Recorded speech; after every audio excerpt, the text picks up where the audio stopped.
everyone, how's it going? Welcome back to the channel. This is a kind of a new video I'm going to try out here. Like, I've been trying out other new videos lately, but I'm trying to see what you guys like. But I thought this one might be interesting.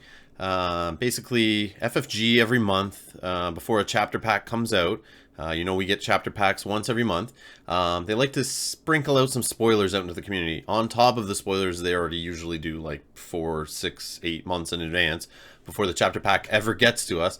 But usually the month leading up to it, the podcasts, some of the different websites will get to spoil cards given them by FFG officially. So I know there have been spoilers out there from like Polish or Czech distributor or something that leaked, and they're all in a different language, and you can find those over on Board Game Geek with people's translations. But I'm just doing a kind of a roundup here, just a quick little video to kind of round up what's been spoiled for the upcoming chapter pack. I don't know if I'll do this every time, but it's just a bunch of them dropped this week, so I thought I'd round them all up here. And this kind of helps direct you guys where to find these spoilers. So I'm not going to go too in-depth on each of them. I'm just going to give a kind of a quick overview, but let you know where each spoiler came from, so you can go there and listen to that podcast and kind of get the more in-depth review with more people than just myself going over the card. Just going to help new members of the community out, new players of the game. I figured you guys might not even know these spoilers are even out there, or these podcasts or these websites even exist. So it'd be good to get subscribed to some of these things too, not just my channel, so that you can find these things. But I'm trying to bring them to you here. I got enough subscribers now. I figured a bunch of you guys are new players, don't know how this whole little community and FFG's little world of LCGs work. So I thought this might help. Let me know in the comments below what you think. So I can make these videos better. Or if these videos are stupid, I won't do them. It's all good. But let me know. Let me know what you think. If this helped you. A lot of you guys probably already saw these spoilers. The more hardcore guys are in the Facebook group all the time. If you're not in that group, AGOT LCG 2nd edition on Facebook. Around 2,000 members are in there. Go join that group. So we're going to cut to it here. The next chapter pack for Game of Thrones 2nd edition is The Road to Winterfell. You see it on your screen right there. There is a preview article for that. So we can quickly go over the cards that have been spoiled. This was in July. This article dropped late July, I believe. Actually, we can probably scroll up and see. Yeah, July 29th. So this is The Road to Winterfell. It's coming out in January, hopefully, pending delays.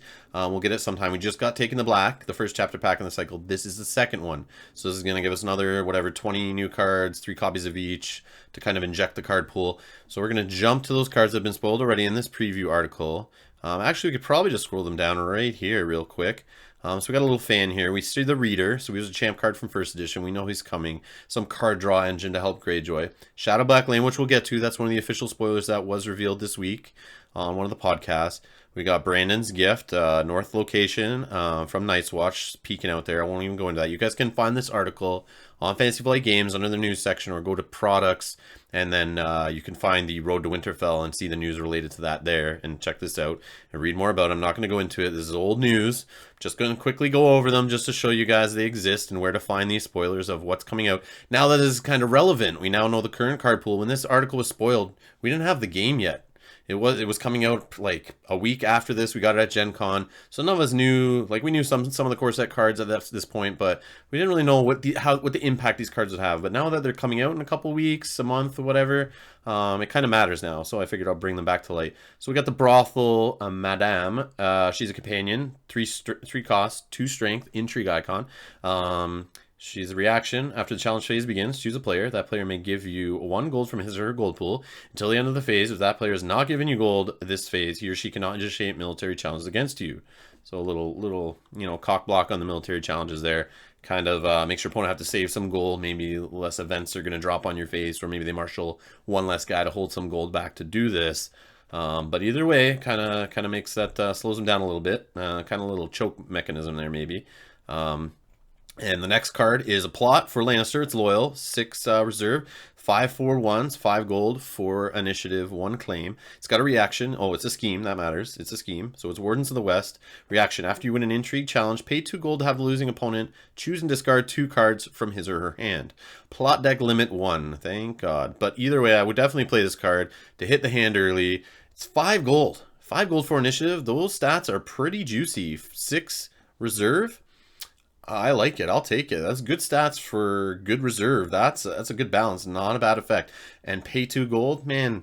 If I got Tywin early, and Tyrion after you win an intrigue challenge. So Tyrion's going to get you the gold from his reaction when you initiate, and then as a reaction, you can use that 2 gold after the fact to discard 2 cards. Well, they choose and discard, but I mean, like, you're doing this reaction before you're doing claim, so you can make them discard down 2 cards, which makes your claim higher likelihood to hit one of their better cards that they're holding on to and they want to keep in their hand.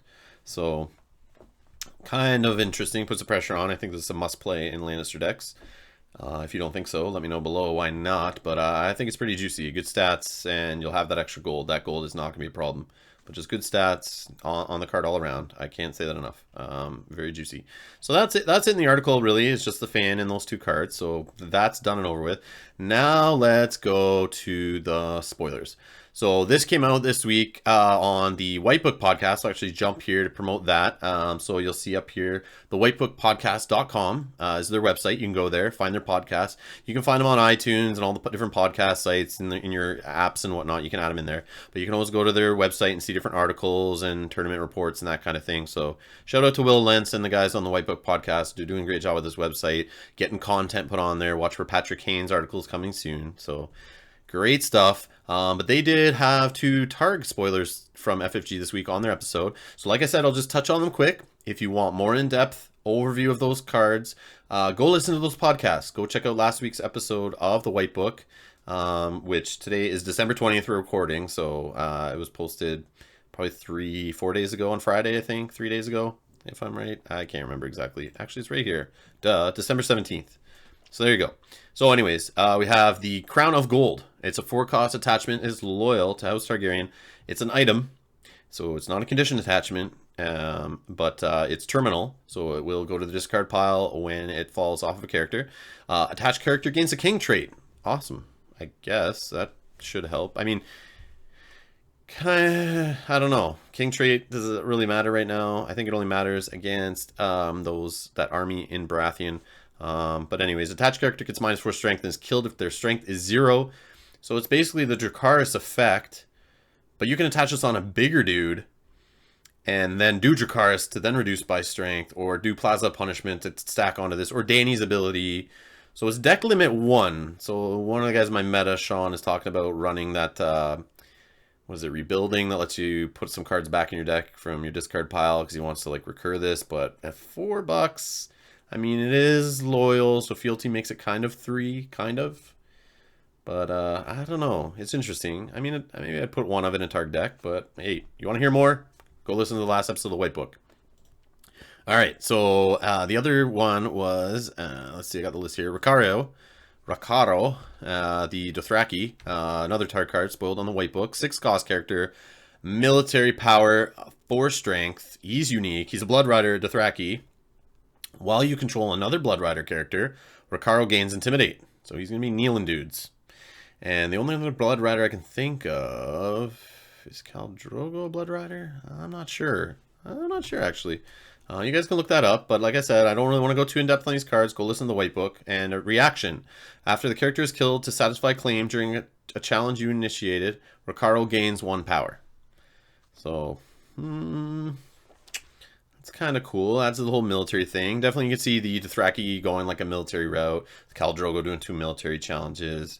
I mean, you mix this guy together with yeah, it's kind of going the way of the Dothrakis in first edition a little bit. Lots of military icons, obviously. A little bit of power rush shit to them, just based on them all having power icons and whatnot. Working with the other Targ power stuff in first edition, but I don't know if second edition is really going to go that route. But anyways, there's Rakharo. So go listen to the White Book to hear more about that.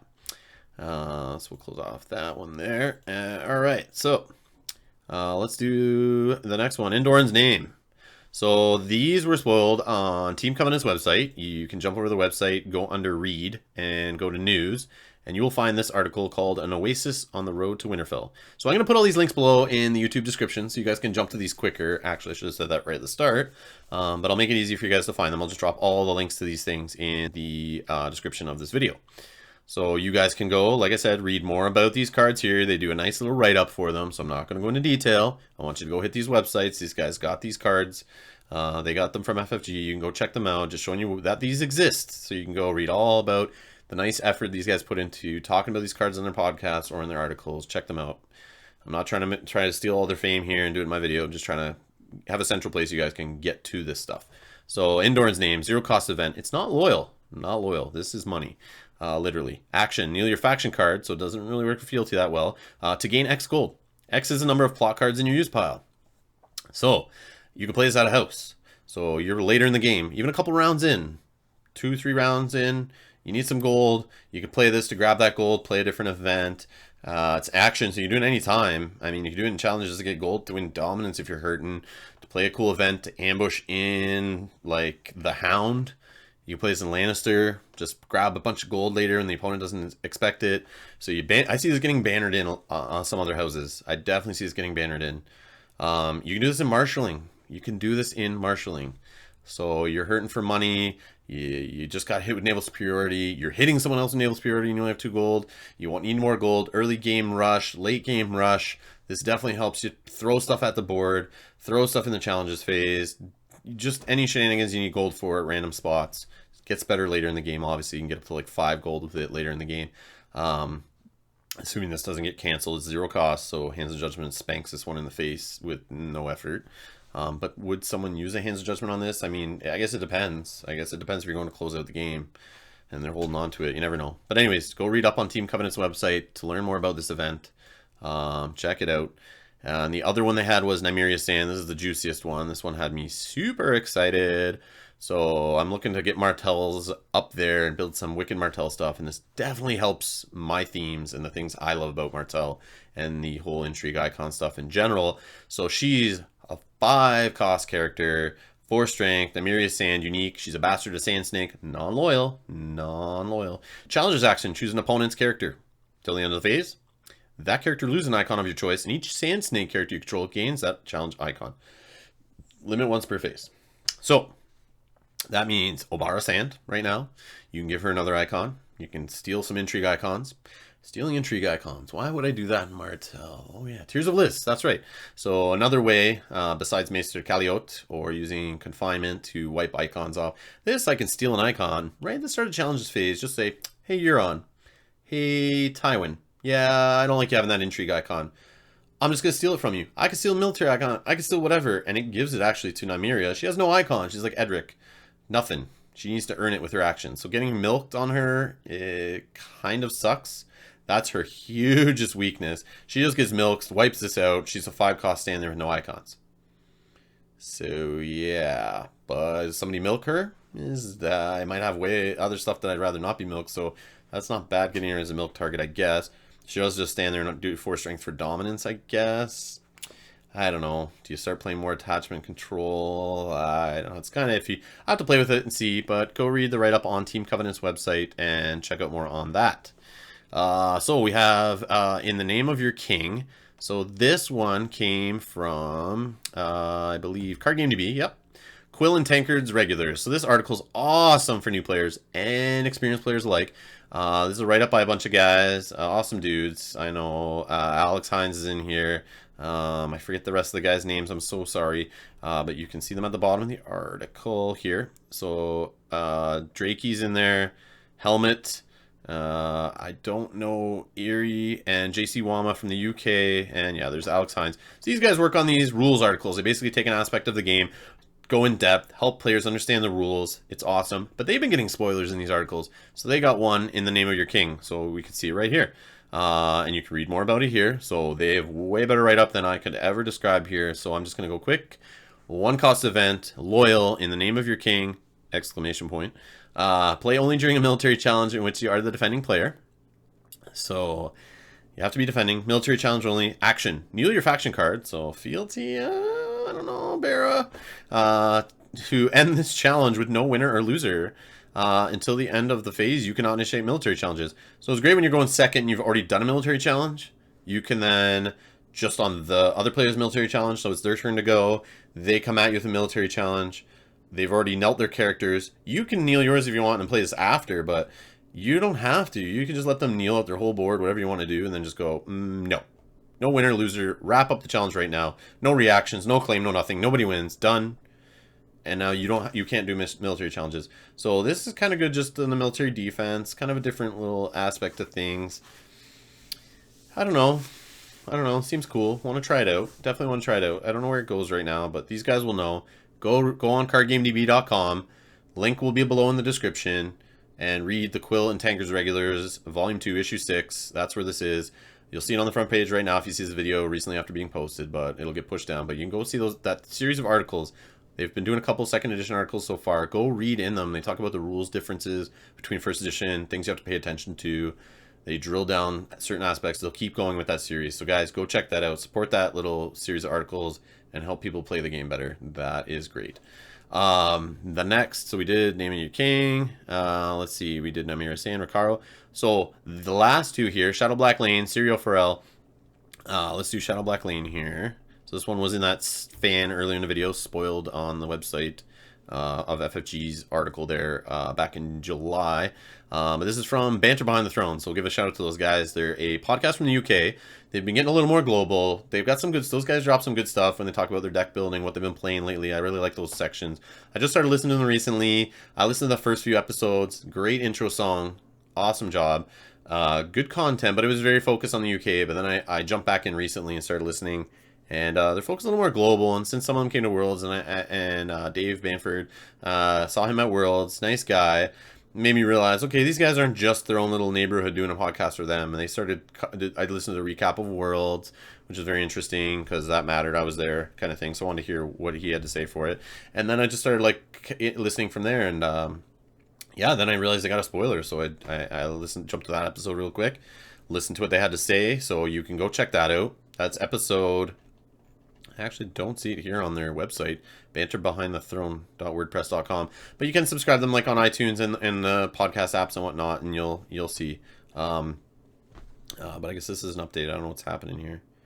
Stalik is not their latest episode. They have one in December, obviously last week, that had this. Maybe it just takes time to update, but you can go check that. I'll put the link below.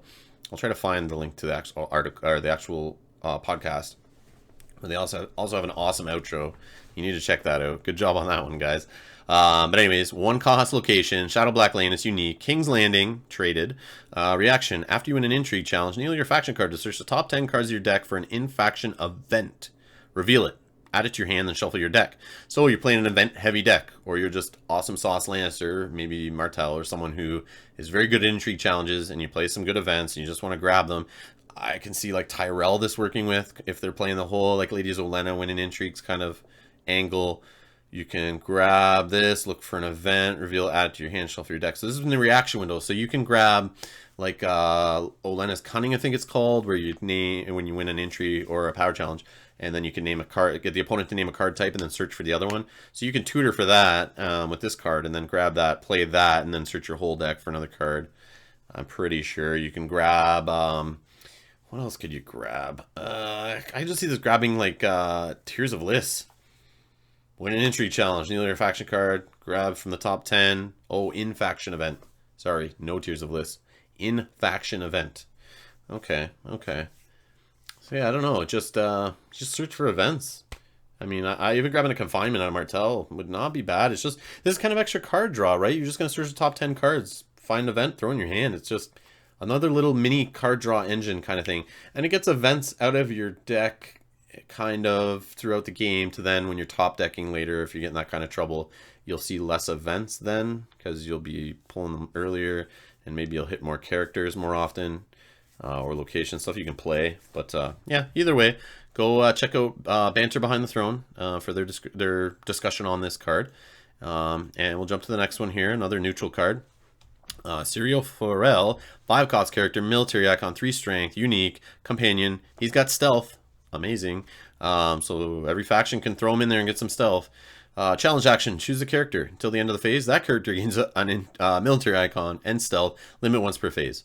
So now Night's Watch defensive decks, who kind of fear the Greyjoy stealth a little bit, have a little trouble with that. So now you got factions like, you know, what am I looking at here? Targaryen that gets like the 1 stealth off Dany. I'm just thinking like playing this in factions that don't have access, or you are in decks, sorry, that you don't want to play the Greyjoy little stealth module. This gives you like an extra stealth or 2. Actually, why wouldn't you trigger this, I guess? You can always do it on a character that already has a military icon, just gives them a second instance. So, I mean, if they're going to get one removed from confinement or some stupid Martell trick, this would give them a second one. So you would still have an icon on a character that maybe just lost their icons. So that might not be bad. But you're giving stealth, and he's got stealth on his own. So it's definitely going to help stealth during military challenges. Might add some military strength to some houses that, or decks, sorry, that might be a little weak to it, that are focused on the intrigue, like decks I like to build. This might throw in a nice character for you to help push through your military challenges with less effort, which is always good. But yeah, it can help get by those Night's Watch. You know, trying to stop the unopposed challenges is just more trouble they got to deal with. So I'm down with that. Yeah, I'm looking at you, Joe and Shamar. All right, so that is that. I believe that's all of them. Let's double check here. Yep, I believe we went through them all. So those are the spoilers. Like I said, check Quill and Tankard's regulars, Card Game DB article, check the White Book podcast, check Banter Behind the Throne podcast, check Team Covenant's website, and, you know, check FFG's homepage for those previous spoilers from July. But that's if you're into spoilers. Obviously, you would have shut this video off, I'm sure, at the beginning, or not even clicked on it if you didn't want to see any future cards. But I'm only covering official spoilers, like I said, not those check spoilers. So anyways, that's a quick overview of the cards that are coming out. Get excited for the next pack. Should be awesome. Let me know, like I said, in the comments below if you like this video, you find it useful. Yeah. Anyways, thanks a lot for tuning in, guys. I will catch you in the next video. See ya.